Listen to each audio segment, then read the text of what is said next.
Hello, reading friend. Thanks for joining me for another book chat. Today, let's spend a few minutes with Grant by Ron Chernow. This biography was originally published back in 2017, and I listened to a 2017 Audible edition that was narrated by Mark Bramhall. So, Grant by Ron Chernow. I decided to give this biography a read for a couple of different reasons. A while back, I read this book, Shakespeare in a Divided America, and there was a story told in this book about when he was about 24 years old, and there was a production of Othello in his army installation, and he was going to play Desdemona. So that made me think, wow, okay.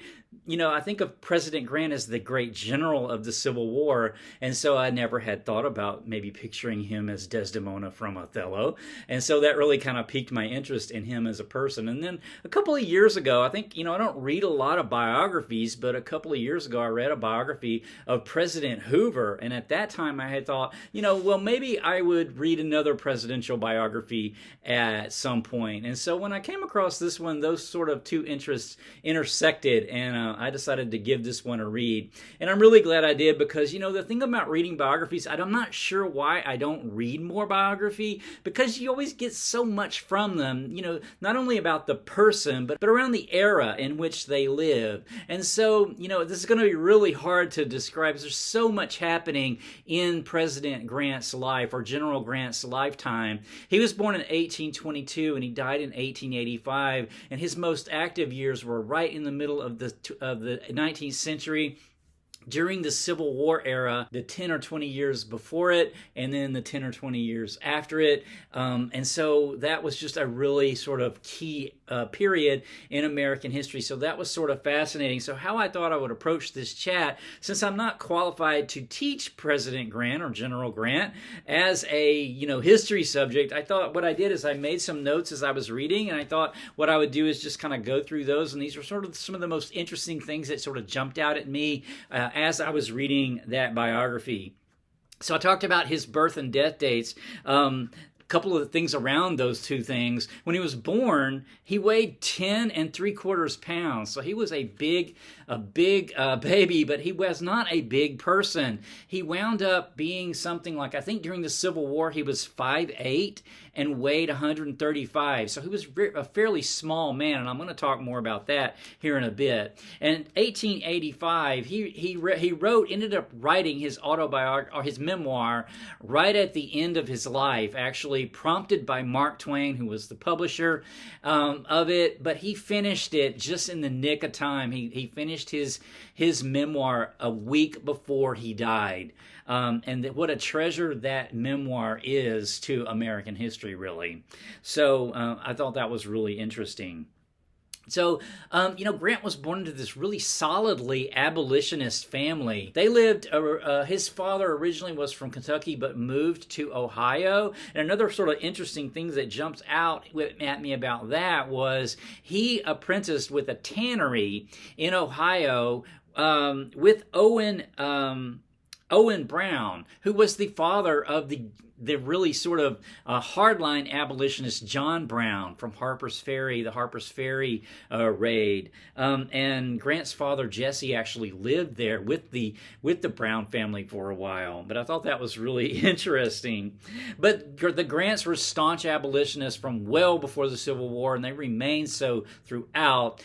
Grant, however, ends up falling in love with Julia Dent from St. Louis, and they are not an abolitionist family. They're actually a slaveholding family. So that sort of duality that Grant had in his life, with himself being a staunch abolitionist but married and in love with a woman who owned slaves and whose family were staunch slaveholders, actually. So that was really interesting.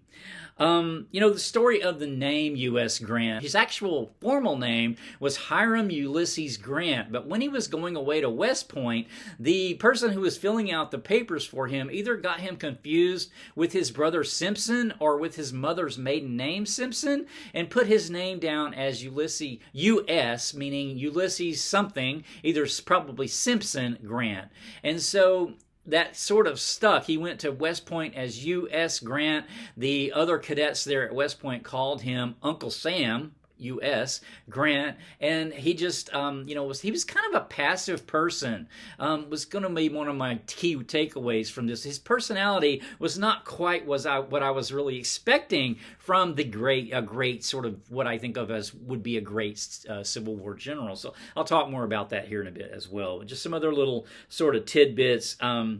He did marry into the Dent family, like I said. Here's the thing about this period of time in American history, though. The best man at his wedding was James Longstreet, who was the great Confederate general. So they opposed each other during the Civil War, he and the best man at his wedding. So this sort of, thing just was really interesting. It's just woven throughout the book. There's all sorts of these sort of similarities. People he knew from either the Mexican War or from West Point that then, he's opposing in the Civil War, and that's, I guess, the nature of Civil War. But as far as the Mexican War went, I mentioned that. So he did graduate from West Point, and the Mexican War was his first sort of foray into the military life. He did not love military life. After the Mexican War, he went off to. He actually wanted to marry Julia. Julia's father would not consent because he comes from an abolitionist family, and also Julia's family, his wife's family, were kind of pretentious, and they didn't feel like he had any kind of future, and so they didn't really want her to marry him. But he really loved her, and he had to kind of go off and be in the military for a while, and then he married her. But then he was in California, and he was separated from her, and then he has sort of the famous drinking problem. That's another kind of thing that's come down through American lore, is that he was kind of an alcoholic, and he did struggle with alcohol his whole life. He managed to keep it under control most of the time, but he would go on these binges, especially when he was separated from Julia, from his family. He also ended up having a friend and an assistant, Rollins, who was able to sort of keep him kind of under control. But a lot of times, after he had been under a period of stress,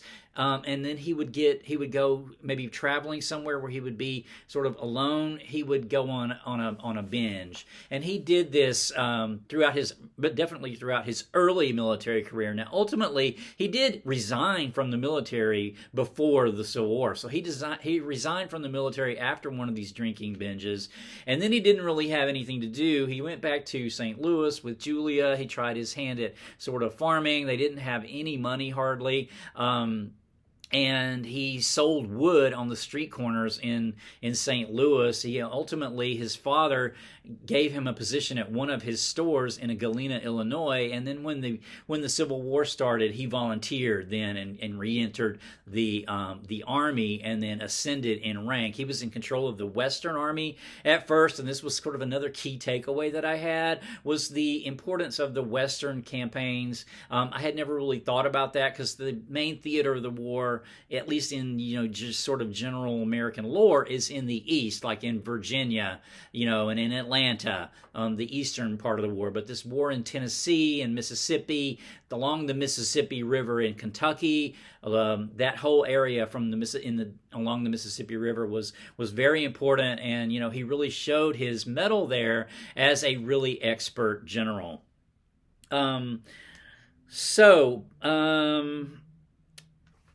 Just a few other things. I talked about sort of Grant's smaller stature, and Grant was kind of like this bully magnet.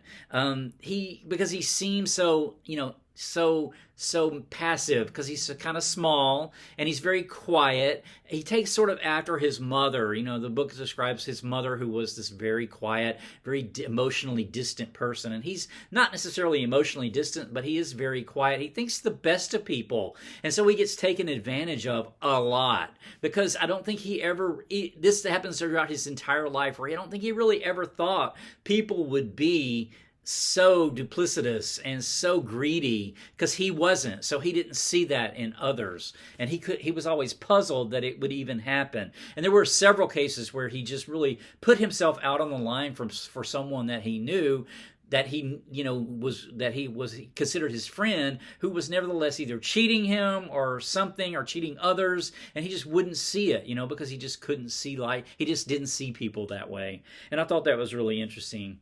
Another interesting question that I wrote down here in my notes is, did Julia's dislike of Mary Lincoln change the outcome of history? Because it was really interesting to me to learn that the Grants were invited to the theater the night that Lincoln was assassinated, but Julia didn't want to go because she didn't like Mary Lincoln, because Mary Lincoln was apparently kind of a difficult person to like, kind of haughty, or at least this was Julia's view. And so they didn't go. And so would history have been any different if Grant had actually been there with the Lincolns? Would he have been able to intercede and stop what happened? We don't know. And then the kind of the biggest takeaway of the book is just the level of violence that was in the South after the Civil War. When Grant eventually became president, Reconstruction's on the way, but the election of 1868 was just very violent. The thing about it that I think really that I learned here was that the South, the slaves, the counting in the House of Representatives had been done for the South based on the slaves not being a full person. But then after emancipation, after the Civil War and after emancipation, the slaves were counted as part of the population. But the dominant, the dominant planter class, the former power structure, the white power structure of the South pre-war, was still there after the war, and they wanted to keep their power. And so while they had the additional representation in Congress, so they had more political power on a federal level because of the additional representation that they got from adding the full African American population, they nevertheless suppressed their voting rights, and they did this violently. And they did this not just to African Americans, but also white Republicans. So the Republican Party was born, I jotted down some notes, it was born in 1854, so it was right, 6 years before the election of Lincoln was when the Republican Party came into existence, and it came into existence as an abolition party, really because of the Kansas-Nebraska Act, which was threatening to expand slavery into the western states, the western territories. So but anyway, the level of political violence that just went on for years and years was amazing to me. Grant had some great accomplishments during his time as president. One thing here is the Civil Rights Bill of 1875. It outlawed segregation in accommodations, schools, transportation, and juries. Of course, we all know how history played out, where that ultimately it did not last. Once the power structure of the South was able to sort of establish themselves in the seats of power of the southern states, they then methodically excluded African Americans from all positions of power and instituted segregation. And it would take another almost 100 years to overturn that, which is just one of the great tragedies of American history. What it could have been different, seeing this, how it was unfolding in 1875 versus what ended up happening, is just tragic.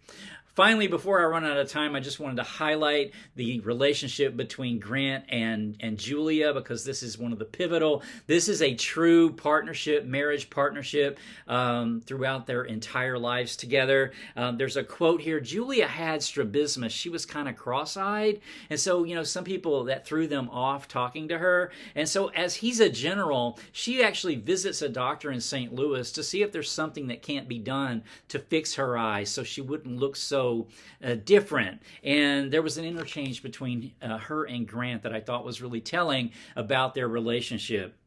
And so Julia says to Grant, "Why, you are going to be such a great man, and I am such a plain little wife," Julia replied. "I thought if my eyes were as others are, I might not be so very, very plain, Euless." She called him Euless.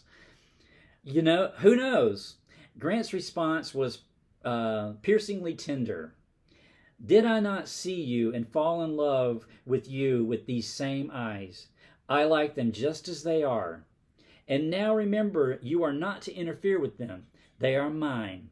And let me tell you, Mrs. Grant, You had better not make any experiments, as I might not like you half so much with any other eyes.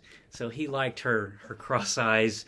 He liked her just the way she was, and that really shows up throughout the entire book. She was his, definitely his rock.